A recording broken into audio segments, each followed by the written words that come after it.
Hello दोस्तों, आज हम जिक्र करेंगे मोक्ष पर। चर्चा करेंगे मोक्ष पर। मोक्ष क्या है? जैसा हमने सुना, जो हम सुनते आए हैं, क्या वही मोक्ष है? अब सुनते क्या आए हैं भाई? इंसान ने जन्म लिया और एक टाइम पूरा करके लाइफ स्पैन जीने के बाद मृत्यु को प्राप्त हो गया और लोगों ने कह दिया भाई ये तो मोक्ष को प्राप्त हो गया। क्या यही मोक्ष है? लेकिन बचपन से हर इंसान अलग अलग परिवेश में पलता बड़ा होता है और अपने परिवेश से मिली सीख के अनुसार ही सीखता है। और ये अलग अलग मत हो सकते हैं, अलग अलग जो लोगों ने सुना है, जाना है या पढ़ा है, उसके अनुसार हो सकता है। जहाँ तक मैं बात करता हूँ, इस संसार में मानव जीवन का परम उद्देश्य मोक्ष को पाना ही है। और मोक्ष पाने के नाम पर कुछ लोग सुख की प्राप्ति को मोक्ष कहते हैं, कुछ लोग धन प्राप्ति को मोक्ष कहते हैं, कुछ लोग प्यार मोहब्बत के पाने को मोक्ष कहते हैं। लेकिन ये सब अपनी अपनी सोच पर डिपेंड करता है।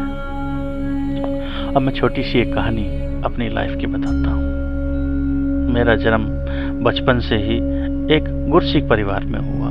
बोले तो जैसे किसी सत्संग से जुड़ा परिवार होता है, वहाँ से एक सत्संग से छोटा कोई मंत्र टाइप मिल जाता है और गुरु मंत्र कहते हैं। उसके थ्रू हम उसको उस गुरु के रास्ते पे बताए हुए पे हम चलते रहते हैं और कहते हैं भाई इस रास्ते पे चलोगे तो ये मोक्ष हो जाएगा। मैंने वो सारी चीज़ें सीखी की, लेकिन मैं सेटिस्फाई नहीं था। मैं कहीं ना कहीं तलाश में था और मेरी तलाश जारी थी। मैंने कबीरदास जी को पढ़ा, बड़े सारे संतों को पढ़ा, बड़ी सारी बुक पढ़ी, लेकिन वो पढ़ लिख के, वो सब जान के, वो ज्ञान इकट्ठा करना, वो संग्रह बनाना, ज्ञान का भंडार बनाना, वो मोक्ष की प्राप्ति नहीं है।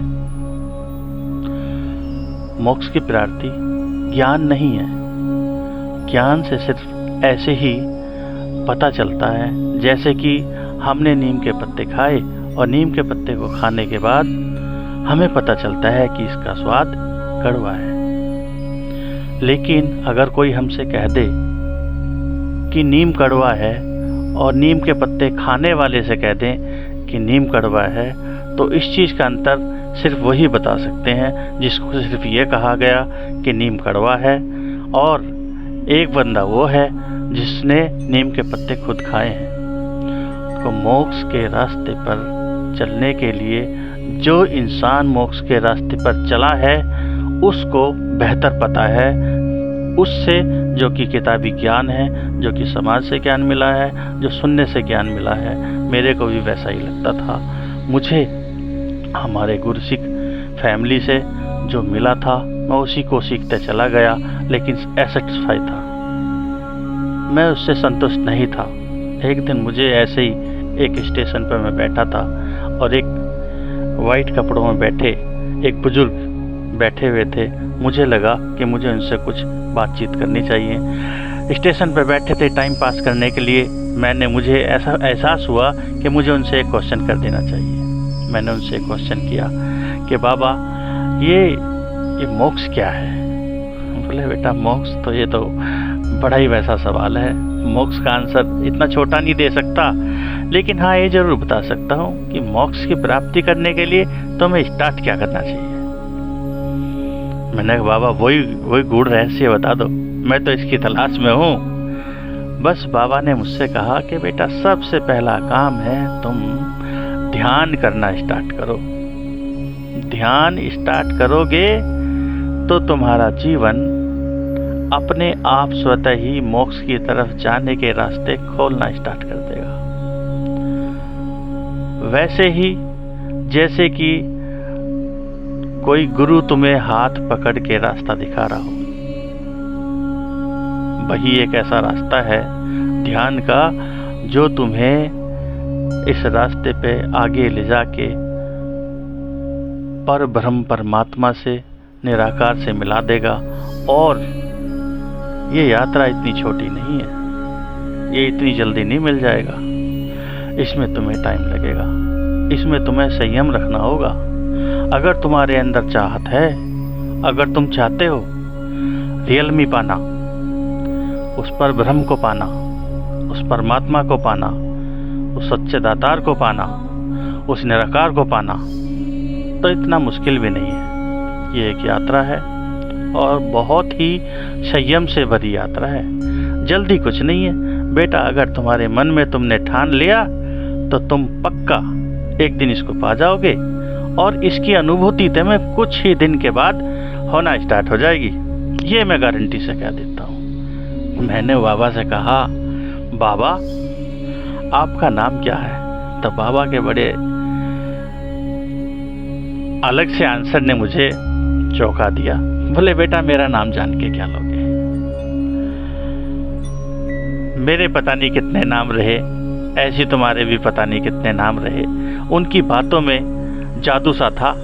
हर बात उनकी कुछ कहती थी, हर बात में बहुत कुछ छुपा था। जैसे कितने नाम रह चुके, इससे पता चलता है कि हमने पता नहीं कितने जन्म लिए। बाबा की हर बात मुझे छूती गई और उनकी हर बात को मैंने ध्यान से सुना। वो बोल रहे थे कि बेटा कुछ दिन जब करोगे तो जो मैं तुम्हें स्टार्टिंग बता रहा, इसका एहसास तुम्हें होगा और तुम्हें एहसास होगा तो तुम्हें लगन बढ़ेगी और तुम इस रास्ते पर चलने के लिए अग्रसर हो जाओगे।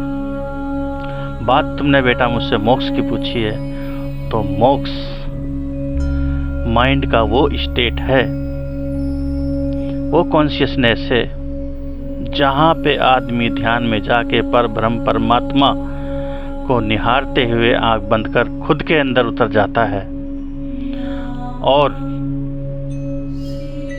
देखता है कि वहाँ ना तो वो खुद रह गया है, ना कोई एहसास रह गया है, वो खुद को ही भूल गया है, या तो खुद में सबको देख रहा है या सब में खुद को देख रहा है। ऐसी स्थिति जब आ जाती है, जब सब कुछ भूल जाता है, जब ये एहसास कर लेता है, तो उसको जीते जी मोक्ष की फीलिंग हो जाती है और वो मोक्ष को प्राप्त हो जाता है।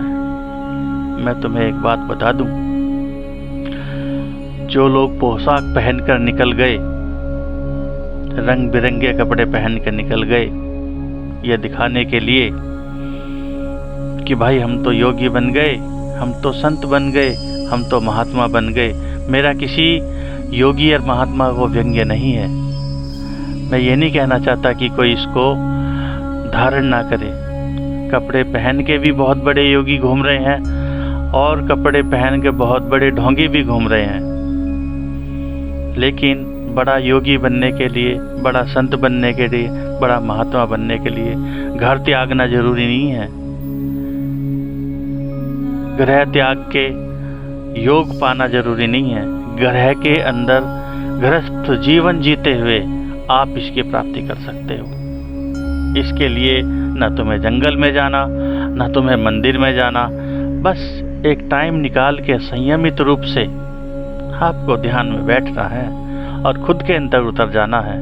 शांति के साथ जब तुम इस चीज़ को करने लग जाओगे, वो पर ब्रह्म परमात्मा वो सारी ताकतें आपको देने लगता है और आपको उंगली पकड़ के चलाने लगता है और एहसास होने लगता है खुद को तुम्हें कि अब मुझे चलते जाना है। और बस फिर तो तुम्हें उसमें आनंद उतरना स्टार्ट हो जाता है और फिर आप 10 मिनट से स्टार्ट करके 1 घंटा, 2 घंटा, 3 घंटे का पता तक नहीं चलता है और तुम यूं ही चलते जाते हो। वही होता है मोक्ष। जीवन में जीते जी ही मोक्ष की प्राप्ति है। मरने के बाद किसी को मोक्ष नहीं मिला है। और मोक्ष का सही शाब्दिक अगर अर्थ की बात की जाए तो चक्र, जीवन चक्र से बचना ही मोक्ष है।